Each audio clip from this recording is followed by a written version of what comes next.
Hello, I'm Darren from Armstrong Garden Centers. Our experts have been helping California gardeners for over 125 years. Today, I'm going to show you how to plant a rose bush. If you follow these easy instructions, you will have great success. It's now time to plant our rose bush. I have dug a hole approximately 18 inches deep and 16 inches wide. This will give you ample room for this new rose to be planted in. Next, I've added EB Stone Rose Grow Mix to the soil that I've removed from the hole. This I do at a rate of 50-50. 50% EB Stone Rose Grow Mix and 50% the soil you have. This makes for a great mix to replant this rose. Next, we want to prune this new rose bush. At any one of our stores, our rose gardening experts can prune your rose for you. However, let me show you how to do it. You first want to look for any canes that are crossing over other canes. As you can see here, we have two crossing over each other. So we want to remove that one.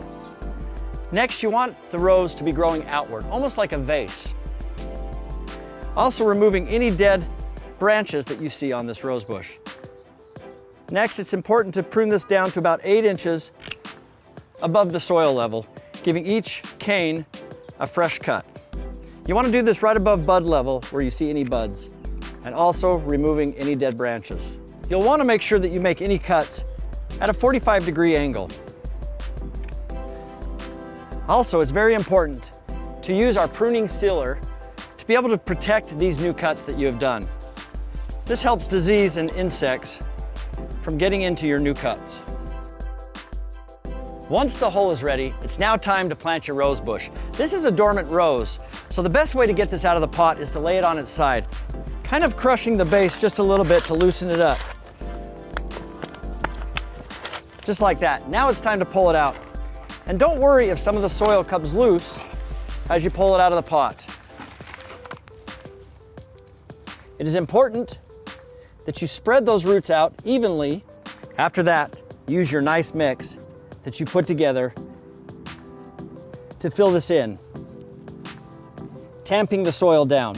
Now that your rose bush is in the hole, it's time to add a little bit of Sure Start to this great mix that you've done. EB Stone Sure Start is a great starter fertilizer to help your rose bush get a jump on the season.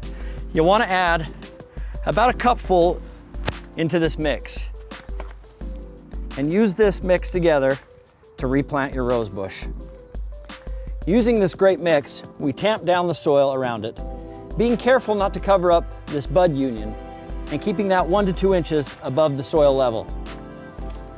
While doing this, we want to make sure that we build a water well around this rose bush, so that when you water it, all the water will stay right with the rose and seep down to the roots deeply. Now you have your rose bush in the ground. It's time to add our vitamin B1 to it to give those roots an extra vigorous start to the season. Use the solution that you put together and add about 1 gallon of it into this rose bush. After that, it's very important to thoroughly soak the rose to give it a good head start. You do this by filling up the water well 2 to 3 times. After that, once a week, fill that water well 2 times and you'll be good to go. Now that your rose bush is planted and thoroughly watered, it's very important that we feed this going forward. We do this by using EB Stone's Rose and Flower Food about 8 weeks after planting, and doing it every 8 weeks throughout the season, spring, summer, and fall. This will promote vigorous growth and lots of fragrant, big, large blossoms on your rose bush. You do this by using about a cupful each time around the base of the rose bush itself, and then water it in thoroughly. Another great step to promote the health of your rose bush is by adding a layer of mulch around the base of this rose bush, keeping it a couple of inches away from the bud stem there. This will help retain moisture to your rose, and it also helps to eliminate a lot of weeds that may grow. Adding some Amaze grass and weed preventer will also help keep those weeds in check. So that's it, you're done. By following these easy steps, this rose bush will thrive and produce lots of large, fragrant flowers throughout the growing season. Remember, at Armstrong Garden Centers, we take the guesswork out of gardening.